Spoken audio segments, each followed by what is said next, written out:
What I'm going to do today is we are going to practice predicting products as well as identifying which will be soluble or insoluble. So right now I have a reaction set up where I just have the reactants. What I'm going to do is I'm going to break them into their constituent ions, and then I'm going to make them switch their partners. So I need to identify my anions first. My anions are going to be the second element in the compound, and I'm going to go ahead and write them next to who their new partner is. So currently sodium is bonded with hydroxide, and so sodium is going to switch and be bonded with chlorine. So I'm going to say sodium and chlorine now, and magnesium and hydroxide now. I need to find their charges so that I can balance out their ion charges so that they are neutral in compound. So sodium is in column 1. It has 1 valence electron, so it will give 1 electron away. Giving a thing is a nice thing to do, so sodium will have a +1 charge. Chlorine is in column 7, so it has 7 valence electrons, so it will steal 1. Stealing is bad, so it'll have a -1 charge. +1 and -1 cancel to form 0, so my compound will just be NaCl. So I'll go ahead and write that up here, NaCl. And for magnesium and hydroxide, magnesium is in column 2, so it has 2 valence electrons, so we'll give those 2 valence electrons away. Giving a gift is a nice thing to do, so magnesium will have a +2 charge. Hydroxide is a polyatomic ion, so I can come inside the periodic table and find hydroxide. Hydroxide is stated as having a -1 charge, so hydroxide is going to have a -1 charge. Whenever I try to balance out these charges, I have one of 2 strategies. I can either switch charges for subscripts, or I can find the lowest common multiple. Lowest common multiple between 2 and 1 is 2, so I need the positive charge to have a total of 2. Well, just 1 magnesium lets me accomplish that. And I need the total negative charge to be -2. Well, I need 2 hydroxides to get that -1 up to -2, so I'll have it turn into MgOH2. I'm gonna extend that L, and I'll add it up here. Now I need to figure out which, if any, are going to be solid and insoluble. So sodium chloride, my anion is chlorine. It is in the normally soluble category unless it's bonded with silver, lead, or mercury. It's not bonded with silver, lead, or mercury, which means that this is soluble, so this is going to be aqueous. Magnesium hydroxide. Hydroxide is in the normally insoluble category, unless it's bonded with ammonia, an alkali metal, calcium, strontium, or barium. We need to check to see if magnesium is an alkali metal. Magnesium is in that second column, which does not make it an alkali metal, and it was not mentioned as one of the other exceptions. So that makes this insoluble, which makes this one my solid product. So this is a precipitation reaction that did in fact occur. Next, I have this reaction where I am missing only one of the reactants.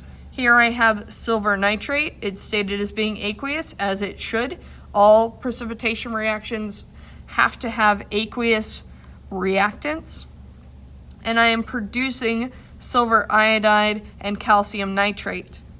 I know that everything on the left has to be on the right, so I know that this I had to come from somewhere, and this calcium had to come from somewhere. So calcium and iodide need to get together. So I'm going to go ahead and I'm going to find calcium. Calcium is in the second column, so that means it has 2 valence electrons, which means it will give away 2 electrons. Giving a gift is a nice thing to do, so it will have a +2 charge.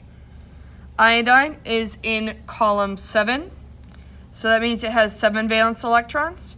It will steal 1 to get to 8. Stealing is bad, so it will have a -1 charge.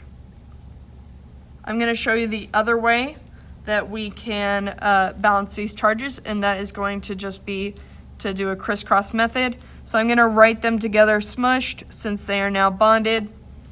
And calcium's charge becomes iodine's subscript, so that is a 1, but we don't write 1s. And I'm sorry, that's a 2. And iodine's charge becomes calcium subscript, which is a 1, and I don't write 1s. So I'm going to go ahead and I'm going to write it in here as calcium iodide, with an iodide having a subscript of 2, because calcium's charge is 2. The next problem I have here is again one where I do not have my products. So I can go ahead and find my anions. That's going to be the second people. I have nitrate and I have sulfur, and I can go ahead and switch their partners. So nitrate is currently bonded with silver, and silver, whenever it switches partners, it will be bonding with sulfur. And sodium is currently bonded with sulfur, but it's now going to be bonded with nitrate.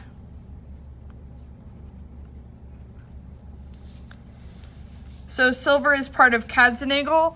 Cadmium is our special case transition metals. You can find them here. We have cadmium, zinc, silver, and aluminum. Cadmium, they kind of form a little bit of a staircase line. This first stair is a charge of +1, so silver always has a charge of +1. Sulfur is in column 6. That means it has 6 valence electrons, so it's going to steal 2. Stealing is bad, so -2.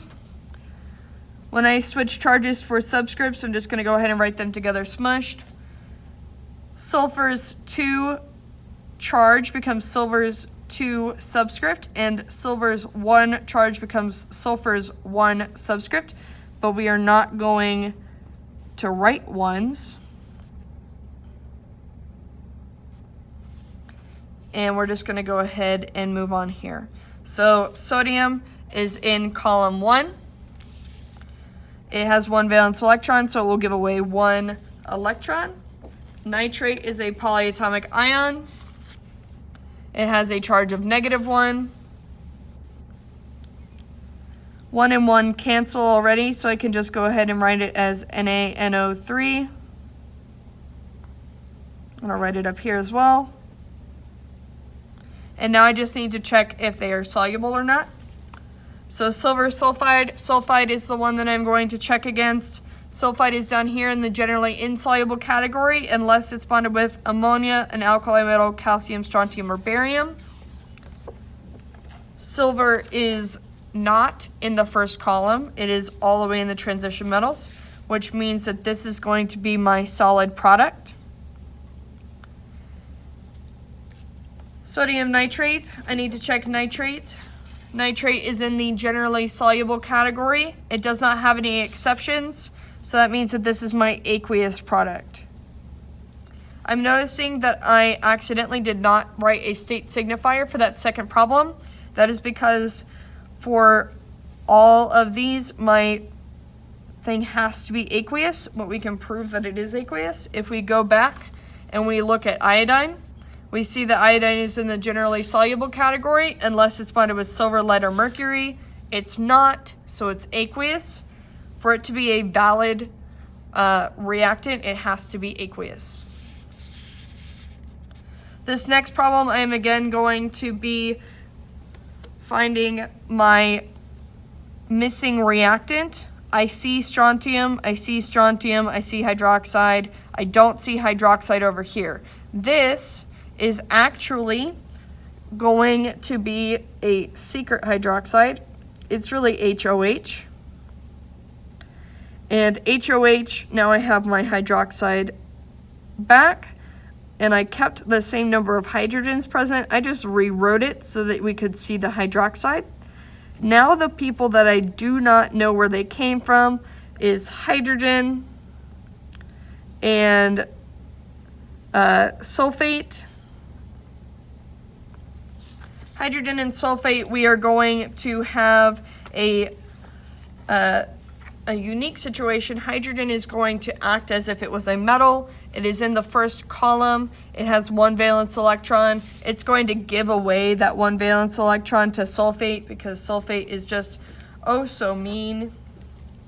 And sulfate has a -2 charge. So whenever I go ahead and write it as a new compound and I switch charges for subscripts, hydrogen will get sulfates 2 and sulfate will get hydrogens 1. We don't write 1, so I'll leave it as H2SO4.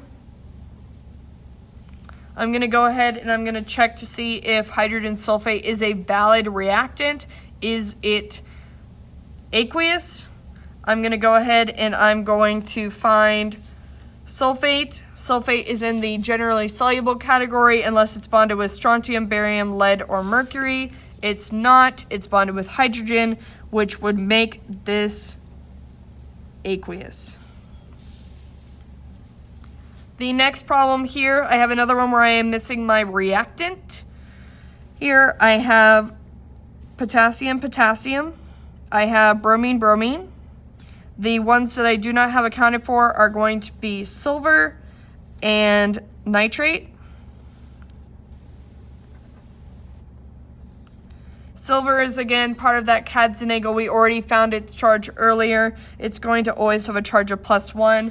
Nitrate, we found earlier, but let's show you again. Nitrate is always going to have a charge of -1. 1 and 1 cancel, which will make this just AgNO3. Silver nitrate. And we're going to check to make sure that that is a valid reactant. We need to make sure that that is aqueous. It is soluble. So nitrate is in the generally soluble category. It doesn't have any exceptions, so this is going to be soluble, which makes this a valid reactant.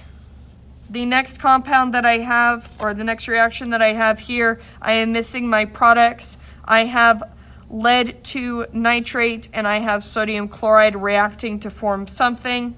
I don't know what they're forming, but I can figure out what they're going to form. So I have lead currently bonded with nitrate. Nitrate is going to be my anion, and I have sodium currently bonded with chlorine. Chlorine is going to be my anion. Lead is currently being bonded with nitrate. It will now be bonded with chlorine. Sodium is currently bonded with chlorine. It will now be bonded with nitrate.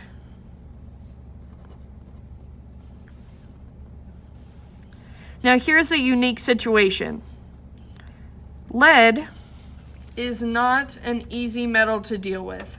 Lead is in the transition metal block, which means that it can change how many electrons it gives away depending on how it feels. So we actually have to go back to its original compound to figure out what lead's charge was here. Now I said it when I said the name. I said it was lead to nitrate, but that's just because I already know how to read these compounds for charges for transition metals. But let's show you how I did that. So I knew that nitrate was going to have a -1 charge from my polyatomic ion list.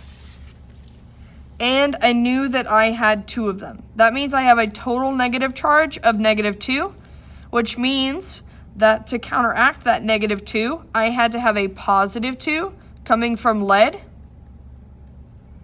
to counteract that -2, because this total compound had a charge of 0. It didn't have a charge.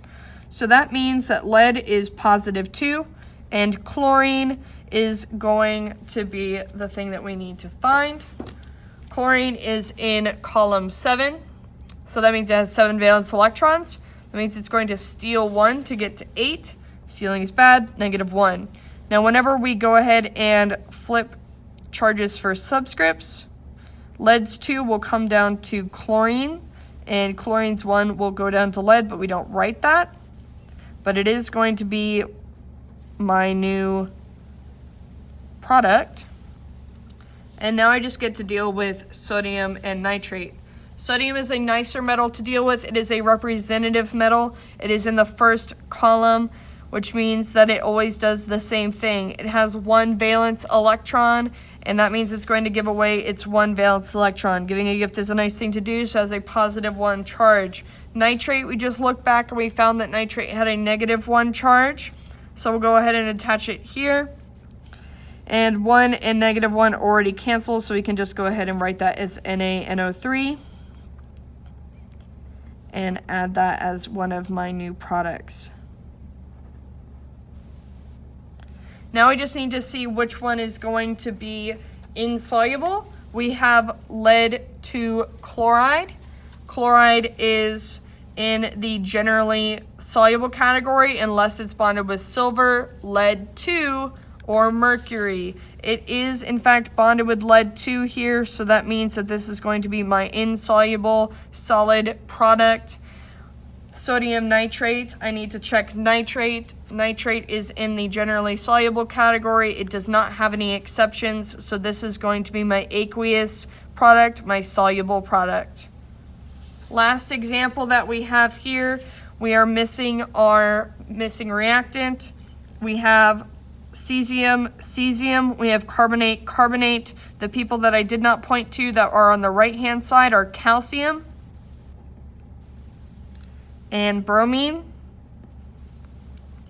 I just need to go ahead and check charges. Calcium is in column 2, which means it has 2 valence electrons. It's going to give away those 2 valence electrons.